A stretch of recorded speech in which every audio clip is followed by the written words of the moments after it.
একজন CBI officer সানা মীর একটি meeting শেষ করে বাড়ি ফিরছিলেন। রাত তখন 1টা বাজে আর তিনি একটি নির্জন রাস্তা ধরে হেঁটে চলেছিলেন। হাঁটতে হাঁটতে যখন তিনি একটি নির্জন জায়গায় পৌঁছলেন তখন রাস্তার মাঝখানে একজন পুলিশ ইন্সপেক্টর এবং দুজন কনস্টেবল দাঁড়িয়েছিলেন। রাতে এমন সময়ে একজন সুন্দরী যুবতী মেয়েকে নিজেদের দিকে আসতে দেখে তারা অধীর আগ্রহে অপেক্ষা করতে লাগলেন। হঠাৎ ইন্সপেক্টর রাস্তার মাঝখানে এসে দাঁড়ালেন এবং সানা মীরের পথ আটকে তাকে আপাদমস্তক দেখতে লাগলেন। সানা মীর তার পাশ দিয়ে চলে যেতে চাইলে ইন্সপেক্টর এবং কনস্টেবলরা তার পিছু নিলেন। চারদিকে রাতের অন্ধকার ছেয়েছিল আর সানা মীরের বুক ঢিপ ঢিপ করছিল। হঠাৎ ইন্সপেক্টর পেছন থেকে দ্রুত তার দিকে এগিয়ে এলেন। তার হাত ধরে বললেন, কি ম্যাডাম, কোথা থেকে আসছেন আর আমাদের সঙ্গে দেখা না করেই চলে যাচ্ছেন? 3 পুলিশ কর্মীর মুখে এক অদ্ভুত নেশা ছিল। সানা মীর বললেন, একটি জরুরি কাজ ছিল, সেখান থেকে হয়ে বাড়ি ফিরছি। হঠাৎ ইন্সপেক্টর তার চুল ধরে নিজের দিকে টেনে বললেন, আমাকে জানাবেন না কি এমন জরুরি কাজ ছিল? সানা মীর বললেন, একটি জরুরি মিটিং ছিল। হঠাৎ 3 জন পুলিশ কর্মী হেসে উঠলেন। ইন্সপেক্টর বললেন, এই সময় আমার কেমন মিটিং? তারপর তিনি বললেন, আমাদের সঙ্গেও একটা মিটিং করে নিন। হঠাৎ ইন্সপেক্টর তার হাত সজোরে টানলেন এবং তার পোশাক ছিঁড়ে দিলেন। এখন সানা মীর বুঝতে পারলেন যে তার সাথে খারাপ কিছু ঘটতে চলেছে। তিনি আস্তে আস্তে পেছনের দিকে সরতে লাগলেন আর ইন্সপেক্টর তার দিকে এগোতে লাগলেন। এভাবে চলতে চলতে যখন ইন্সপেক্টর তাকে ধরার জন্য তার দিকে ঝাঁপিয়ে পড়লেন তখন সানা মীর হঠাৎ দ্রুত দৌড়াতে শুরু করলেন। ইন্সপেক্টরও তার পেছনে দ্রুত দৌড়াতে লাগলেন।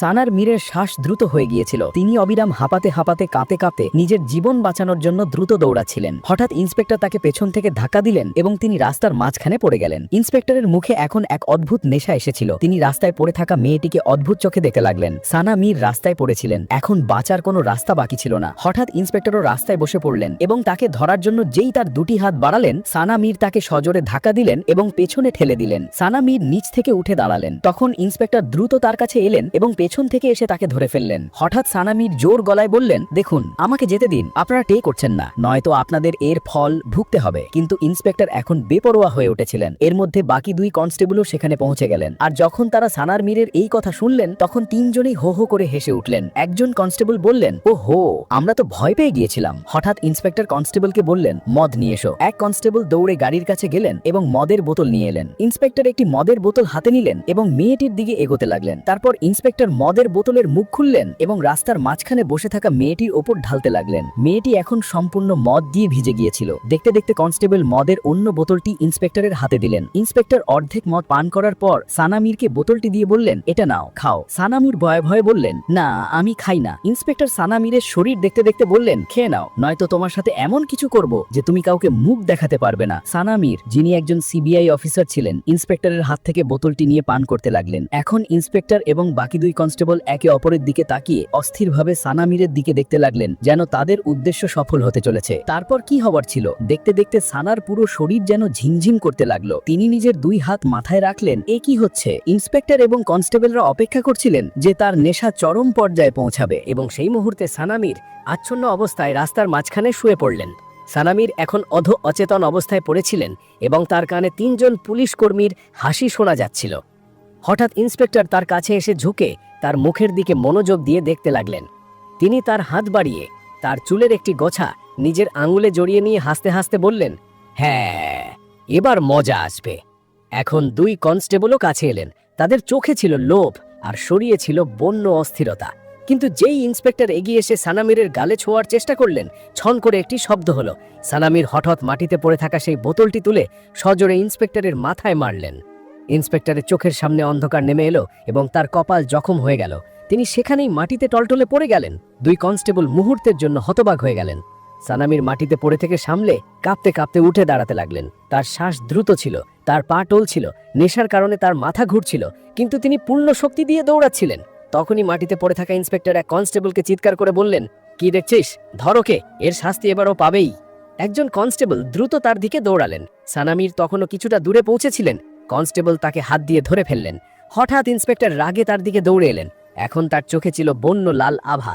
তিনি কনস্টেবলের হাত থেকে সানা মীরকে টেনে নিজের কাছে নিয়ে এলেন এবং তার কানের কাছে গর্জন করে বললেন, তুই আমার সঙ্গে খেলার চেষ্টা করেছিস, এবার তোর শাস্তি আরও বেড়ে গেছে।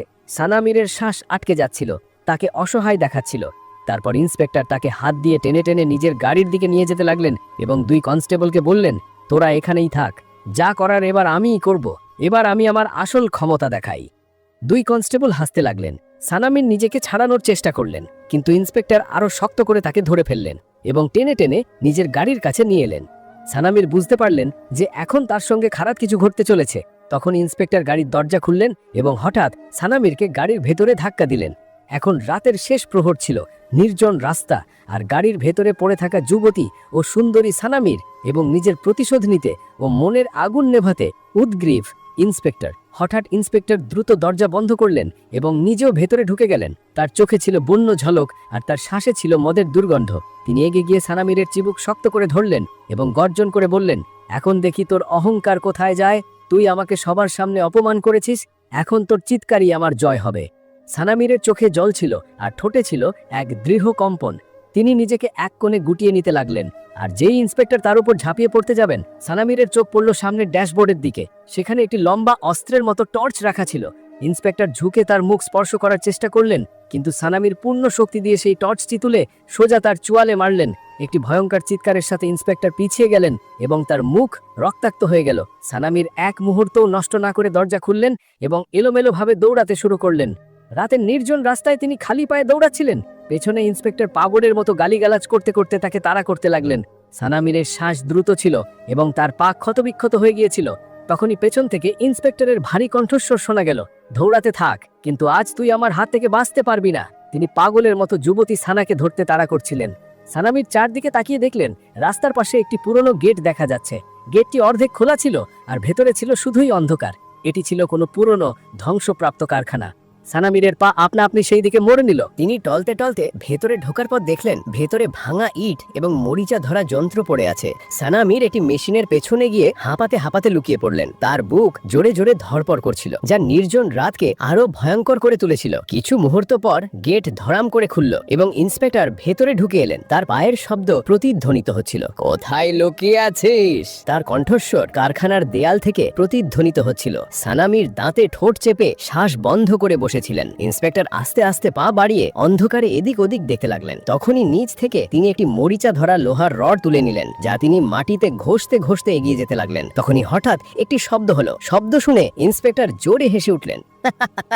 তুই বাঁচতে পারবি না, আজ এই অন্ধকার কারখানা তোকে ধ্বংস করে দেবে। সানামিরের চোখ থেকে ঘাম ঝরতে লাগলো। হঠাৎ ইন্সপেক্টরের চোখ মেশিনের পেছনের দিকে গেল। তিনি মেশিনের পেছনে চুপি সারে এসে সানার পেছনে বসে পড়লেন এবং হঠাৎ তাকে কোমর থেকে ধরে ফেললেন। সানামিরের শ্বাস এখন দ্রুত হয়ে গিয়েছিল, কারণ তার পেছনে ইন্সপেক্টর বসেছিলেন। এখন সানামির বুঝতে পারলেন যে বাঁচার কোনো রাস্তা নেই। তিনি হঠাৎ নিজের মুখ ইন্সপেক্টরের দিকে ঘুরিয়ে বললেন, দেখুন, আপনারা এসব ঠিক করছেন না। যা আপনারা এখন করতে চলেছেন তার ফল আপনাদের জন্য খুব খারাপ হবে। আইন আপনাদের এর শাস্তি দেবে। ইন্সপেক্টর হাসতে হাসতে বললেন, এ পাগল মেয়ে, তুই কি এখনো ভাবছিস যে আমি তোকে এমনিই যেতে দেব?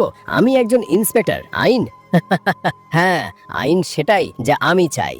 আর এখন এই নির্জন জায়গায় তোর চিৎকার শোনার কেউ নেই। সানামির ভয়ে ভয়ে সেখান থেকে উঠে দাঁড়ালেন। এখন ইন্সপেক্টর কাছে এসে তার শরীরের সুবাস নিতে লাগলেন। হঠাৎ সানামির সজোরে ইন্সপেক্টরকে পেছনের দিকে ধাক্কা দিলেন এবং কারখানা থেকে বেরিয়ে এসে দ্রুত আরেকবার দৌড়াতে লাগলেন। কিন্তু তিনি কিছুটা দূরেই পৌঁছেছিলেন যে রাস্তার সামনে সেই দুই কনস্টেবল তার পথ আটকে দাঁড়িয়েছিলেন। সানা ঘুরিয়েন এবং অন্যদিকে দৌড়াতে চাইলেন, কিন্তু সেখান থেকে ইন্সপেক্টর দৌড়ে এলেন। এখন একদিকে দুই কনস্টেবল দাঁড়িয়েছিলেন এবং অন্যদিকে নিজের লালসা মেটাতে ও প্রতিশোধ নিতে প্রস্তুত ইন্সপেক্টর। সানামিরের জন্য এখন সব রাস্তা বন্ধ হয়ে গিয়েছিল। তিনি ভয়ে ভয়ে নিজের চোখ বন্ধ করে নিলেন, নিজের দুই হাত নিজের চোখের ওপর রাখলেন, যেন তিনি এখন হারি মেনে নিয়েছেন। আর তারপর সেখানেই রাস্তার মাঝখানে বসে পড়লেন। ইন্সপেক্টর সজোরে বুট দিয়ে রাস্তায় মেরে গর্জন করে বললেন, ওঠ আর চুপচাপ নিজে গিয়ে গাড়িতে শুয়ে পড়, নয়তো এখানেই রাস্তায় তোর শেষ করে দেব। সানামির ধরপড় করার হৃদয় আস্তে আস্তে নিজের হাত চোখ থেকে সরালেন এবং কাঁপতে কাঁপতে বললেন, আপনারা মনে করেন আপনাদের কাছে উর্দি আছে, তাই যা খুশি তাই করতে পারেন, কিন্তু মনে রাখবেন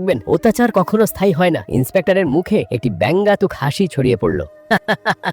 বড় বাহাদুরির বক্তৃতা দিচ্ছিস, কিন্তু আজ এই কথা তোর কোনো কাজে আসবে না। হঠাৎ ইন্সপেক্টর বললেন, এভাবে মানবে না, এই দড়ি নিয়ে এসো। এক কনস্টেবল দৌড়ে গাড়ি থেকে এক টুকরো দড়ি বের করে নিয়ে এলেন। ইন্সপেক্টর বললেন, এর হাত পা বেঁধে দাও। কনস্টেবল সানা মীরের কাছে বসে তার হাত পা বাঁধতে লাগলেন। তখন সানা ভাবলেন যে যদি তিনি বাধা পড়েন তাহলে আর বাঁচার কোনো রাস্তা থাকবে না। হঠাৎ তিনি ইন্সপেক্টরকে বললেন, আচ্ছা ঠিক আছে, যা আপনারা চান আমি তার জন্য প্রস্তুত। এই কথা শুনে ইন্সপেক্টর এবং দুই কনস্টেবল জোরে জোরে হাসতে লাগলেন। তারপর ইন্সপেক্টর সানার সানার কাছে এলেন এবং তাকে দেখতে দেখতে বললেন, সাবাস, যদি আগেই মেনে নিতি তাহলে আমাদের তোর সাথে এত কিছু করতে হতো না। ইন্সপেক্টর কাছে আসতেই সানা মীর নিজের মুখে এক অদ্ভুত শান্তি নিয়ে এলেন, যেন তিনি সত্যি হার মেনে নিয়েছেন। দুই কনস্টেবলও হাসছিলেন এবং সম্পূর্ণ সন্তুষ্ট ছিলেন যে এখন এই মেয়েটি তাদের নিয়ন্ত্রণে এসে গেছে। ইন্সপেক্টর কনস্টেবলের হাত থেকে দড়ি নিতে নিতে বললেন, এখন তো নিজেই রাজি হয়ে গেছিস, তাহলে আর দড়ির দরকার নেই, সোজা গাড়িতে বসে পড়। এখন সানা এই নির্জন রাস্তা এবং অন্ধকার রাতে গাড়ির দিকে হাঁটতে লাগলেন। ইন্সপেক্টর এবং দুই কনস্টেবলও নিজেদের উদ্দেশ্য সফল করার জন্য অস্থিরভাবে তার পেছনে পেছনে হাঁটতে লাগলেন। গাড়ির কাছে পৌঁছতেই সানা মীর গাড়ির দরজা খুললেন এবং তারপর হঠাৎ ঘুরে ইন্সপেক্টরকে বললেন, দেখুন, আমি আপনাদের কথা মানছি বটে, কিন্তু আমি আপনাদেরকে আবারও বলছি যে এর ফল আপনাদের জন্য খুব খারাপ হবে। ইন্সপেক্টর ব্যঙ্গাত্মক হাসির সাথে বললেন, হ্যাঁ, ফল? এখন তোর ফল আমাদের হাতে আছে, বাকি কোনো ফলের চিন্তা ছেড়ে দে। দুই কনস্টেবল হো হো করে হাসতে হাসতে একে অপরের দিকে দেখতে লাগলেন। সানা মীর আস্তে আস্তে গাড়ির ভেতরে পা রাখলেন। ইন্সপেক্টর ঝুঁকে তার কাছে এসে ব্যঙ্গ করে বললেন, সাবাস, খুব বুদ্ধিমান হয়ে গেছিস। আর যেই ইন্সপেক্টর গাড়ির ভেতরে প্রবেশ করতে যাবেন সেই সময় পেছন থেকে আরও একটি পুলিশ জিপ সেখানে এলো। ইন্সপেক্টর পুলিশ জিপ দেখে দরজা বন্ধ করে দ্রুত সেই জিপের দিকে চলে গেলেন। সানা মীর গাড়ির ভেতরেই ছিলেন। ইন্সপেক্টর জিপে বসা পুলিশ কর্মীর সাথে কথা বলতে লাগলেন। এর আগেই যে সানা মীর বাইরে বেরিয়ে জিপের কাছে আসবেন, জিপ সেখান থেকে চলে গেল। এখন ইন্সপেক্টর আবার গাড়ির দিকে ফিরছিলেন। এর মধ্যে সানা দ্রুত দরজা খুললেন এবং বাইরে বেরিয়ে ইন্সপেক্টরের কাছে এসে তার হাত ধরে বললেন, হ্যাঁ, এখন কি হলো? সানা মীর ভালোবাসার দৃষ্টিতে তার দিকে তাকালেন এবং তাকে জড়িয়ে ধরে বললেন, আমার খুব খিদে পেয়েছে, প্রথমে তুমি আমাকে কিছু খাওয়াও, এরপর আমি আর তুমি থাকবো, এখানে আর কেউ নয়। ইন্সপেক্টরের মুখে একটি হাসি এলো। ইন্সপেক্টর সঙ্গে সঙ্গে নিজের গাড়ির দিকে গেলেন এবং গাড়ি থেকে একটি বার্গার বের করে সানার হাতে দিলেন। সানা মীর সেখানেই রাস্তায় বসে পড়লেন এবং বার্গার খেতে লাগলেন। ইন্সপেক্টর, যিনি অস্থির হয়ে দাঁড়িয়েছিলেন, তার ধৈর্য হচ্ছিল না, তাই তিনি সানা মীরকে বললেন, তাড়াতাড়ি খাও, সময় নেই। সানা মীর নিজের মনে মনে বললেন, মনে হয় এখন আর বেশি সময় ধরে রাখা সম্ভব নয়, এখন আমি কি করব? তারপর সানা মীর ভয়ে ভয়ে রাস্তা থেকে উঠে দাঁড়ালেন। অন্ধকার রাত এবং নির্জন রাস্তার নীরবতা আরও ভয় তৈরি করছিল। এখন ইন্সপেক্টর পুরোপুরি প্রস্তুত ছিলেন। ইন্সপেক্টরের চোখে লাল সার ঝলক ছিল আর দুই কনস্টেবল পেছনে হাসতে হাসতে ফিসফিস করছিলেন। হঠাৎ ইন্সপেক্টর এগিয়ে এসে সানার হাত শক্ত করে ধরলেন এবং ভারী শ্বাস নিতে নিতে বললেন, চলো, এবার তামাশা অনেক হয়েছে, সময় নষ্ট করো না। সানা এক মুহূর্তের জন্য নিজের ঠোঁটে এক অদ্ভুত নিষ্পাপ হাসি নিয়ে এলেন, যেন তিনি হার মেনে নিয়েছেন। তিনি নিজের চোখ ইন্সপেক্টরের চোখে রেখে আস্তে আস্তে বললেন, একটি শর্ত আছে। ইন্সপেক্টর থামলেন। শর্ত? সানা ভালোবাসার স্বরে আস্তে আস্তে বললেন, আমার উপর হাত তোলার আগে আপনাকে নিজের চোখ বন্ধ করতে হবে। ইন্সপেক্টর প্রথমে অবাক হলেন, তারপর হো হো করে হেসে উঠলেন, এটাও কোনো শর্ত নাকি? আচ্ছা, মেনে নিলাম। হঠাৎ সানা মীর ইন্সপেক্টরের কাছে এলেন এবং ভালোবাসার সাথে তার হাত ধরে রাস্তার এক কোণের দিকে নিয়ে যেতে লাগলেন। ইন্সপেক্টরও তার সাথে চলতে লাগলেন। সানা মীর একটু এগিয়ে রাস্তায় এক নির্জন জায়গায় গিয়ে বললেন, এখানে ঠিক আছে। ইন্সপেক্টর একদম অবাক হয়ে বললেন, এখানে? এখানে তো কেউ দেখে ফেলবে। সানা মীর ইন্সপেক্টরকে উৎসাহিত করতে করতে বললেন, আপনার কিসের ভয়? আপনি তো একজন ইন্সপেক্টর। ইন্সপেক্টরও মেজাজে এলেন এবং নিজের অহংকারে বললেন, হ্যাঁ, ঠিকই বলেছিস, কিসেরই বা ভয়? যখন তুই এখানেই বলছিস তাহলে এটাই হোক। ইন্সপেক্টর অহংকার আর উদ্দীপনার নেশায় সানার একেবারে কাছে এলেন। অন্ধকার আর নীরবতা চারদিকে ছড়িয়ে পড়েছিল। শুধু দূর থেকে বাতাসে ঝোড়ো হাওয়া আর মাঝে মাঝে কুকুরের ডাকার আওয়াজ আসছিল। সানা খুব নিষ্পাপভাবে তার হাত নিজের হাতে ধরলেন, যেন তিনি সত্যিই আত্মসমর্পণ করেছেন। তারপর সানা ইন্সপেক্টরকে বললেন, এখানে নিচে রাস্তায় শুয়ে পড়ো এবং নিজের চোখ বন্ধ করো। ইন্সপেক্টর হাসতে হাসতে রাস্তায় নিচে শুয়ে পড়লেন। তিনি নিজের চোখ বন্ধ করে হাসতে হাসতে বললেন, চলো দেখি এখন তুই কি করিস। সানা কিছু সময় তার চারপাশে চক্কর দিতে দিতে মনে মনে কিছু ভাবতে লাগলেন। তারপর ঝুঁকে তার কাছে এলেন।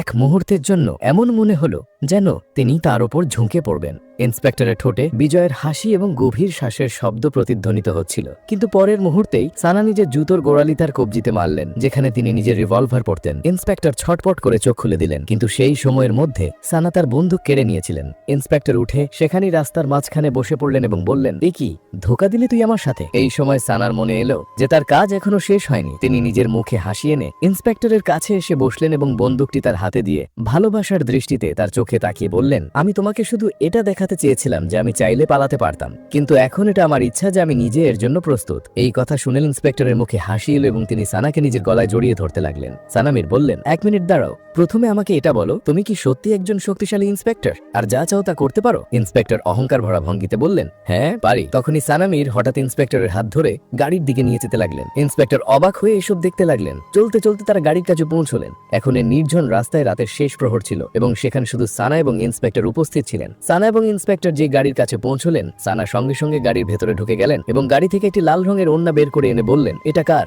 ইন্সপেক্টর ব্যঙ্গ করে বললেন, হবে তোর মতো কোনো মেয়ের? সানামির এখন নিজের আসল উদ্দেশ্যের দিকে এগোচ্ছিলেন। তিনি বললেন, আমি মানি না তুমি এত শক্তিশালী আর এসব করতে পারো। ইন্সপেক্টর, যিনি নিজের পদের অহংকারের জোরে কথা বলছিলেন, তিনি বুঝতে পারলেন না। তিনি নিজের মোবাইল থেকে সানামিরকে সেই সব মেয়েদের ছবি দেখাতে লাগলেন যাদের সাথে তিনি খারাপ কাজ করেছিলেন এবং বড় অহংকারের সাথে সব ঘটনার বর্ণনা করতে লাগলেন। গতকাল আমি এটা করেছিলাম, পরশু ওটা করেছিলাম, আমাকে কে ধরবে? আমি একজন ইন্সপেক্টর। সানামির চুপচাপ সব কথা শুনতে থাকলেন এবং তারপর ইন্সপেক্টরের কাছে গিয়ে বললেন, বাহ, তুমি তো খুব সাহসী বেরোলে। তিনি ইন্সপেক্টরকে বললেন, এসো, আমি এখন তোমার সাহসিকতা দেখতে চাই। তিনি ইন্সপেক্টরকে সেই নির্জন ভাস্টায় অন্যদিকে নিয়ে যেতে লাগলেন যেখানে বাকি দুই কনস্টেবল দাঁড়িয়েছিলেন। ইন্সপেক্টরও খুশি মনে তার সাথে যাচ্ছিলেন। সেখানে পৌঁছে সানামির হাসতে হাসতে বললেন, তাহলে কি বলছিলেন ইন্সপেক্টর সাহেব? তোমাকে ধরার কেউ নেই?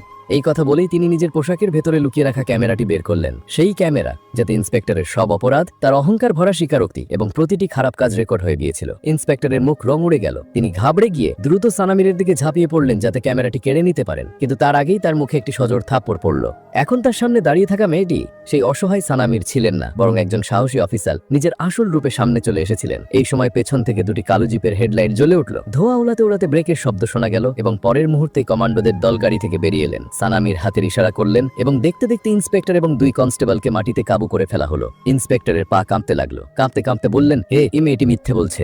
সানামির তার কাছে এলেন এবং আরেকটি সজোর থাপ্পড় মেরে অহংকার ভরা ভঙ্গিতে বললেন, তুমি কি জানো আমি কে? আমি একজন সিবিআই অফিসার এবং এই দল আমার নির্দেশে এখানে এসেছে। তুমি ভাবছিলে যে এই খেলা তুমি আমার সাথে খেলছো, আসলে এই খেলা আমি তোমার সাথে খেলেছি। আমি তোমার পৈশাচিকতা এবং মেয়েদের সাথে তোমার খারাপ কাজের কথা জানতে পারি। তাই আমি নিজে এখানে এসে তোমাকে হাতে নাতে ধরার সিদ্ধান্ত নিয়েছিলাম, যাতে তুমি নিজেই নিজের মুখে স্বীকার করো এবং তোমাকে দ্রুত শাস্তি দিতে পারি।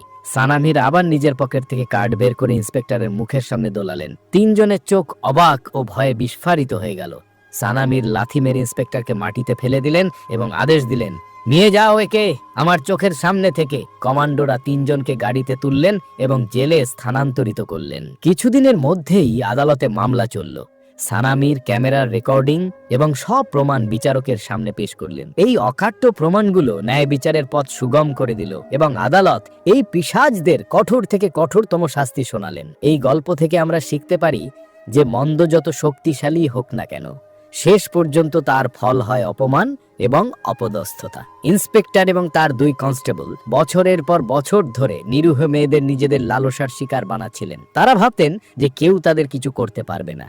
তাদের অহংকার তাদের অন্ধ করে দিয়েছিল। ইন্সপেক্টরের এই গর্ব ছিল যে তিনি সবার সাথে খেলা খেলছেন, এমনকি সানামিরকেও নিজের লালসার শিকার বানিয়ে ফেলবেন। কিন্তু সানামির নিজের মিশন ও উদ্দেশ্যের জন্য এই সব সহ্য করেছেন। তিনি জানতেন যে যদি তিনি তাদের কাছে গিয়ে সবকিছু নিজের ক্যামেরায় বন্দি না করতেন, তাহলে এই পিশাচরা কখনো মুখোশ খুলে যেত না। ইন্সপেক্টর এটাই ভাবতে থাকলেন যে তিনি সানামিরকে ধরে ফেলবেন, কিন্তু আসল খেলা তিনি খেলছিলেন না, বরং সানামির তার সাথে খেলছিলেন। যখন সময় এলো, সানামির নিজের আসল রূপ, একজন সিবিআই অফিসারের চেহারা দুনিয়ার সামনে দেখালেন। আর যিনি বছরের পর বছর ধরে অন্যদের কাঁদিয়েছিলেন, তিনি নিজেই থাপ্পড় আর লাথির মার খেতে খেতে কমান্ডোদের হাতে জেলের অন্ধ কুঠুরির পেছনে চলে গেলেন। এই ফল প্রমাণ করে দিল যে ক্ষমতা এবং পদের অপব্যবহার মানুষকে শুধুমাত্র অস্থায়ী সন্তুষ্টি দিতে পারে, কিন্তু সব সময় বাঁচাতে পারে না। শেষ পর্যন্ত সত্য এবং সাহসের কাছে মন্দ হেরে যায়। সত্যি সব সময় জেতে, পথ যতই কঠিন হোক না কেন। পরের বার আবার দেখা হবে।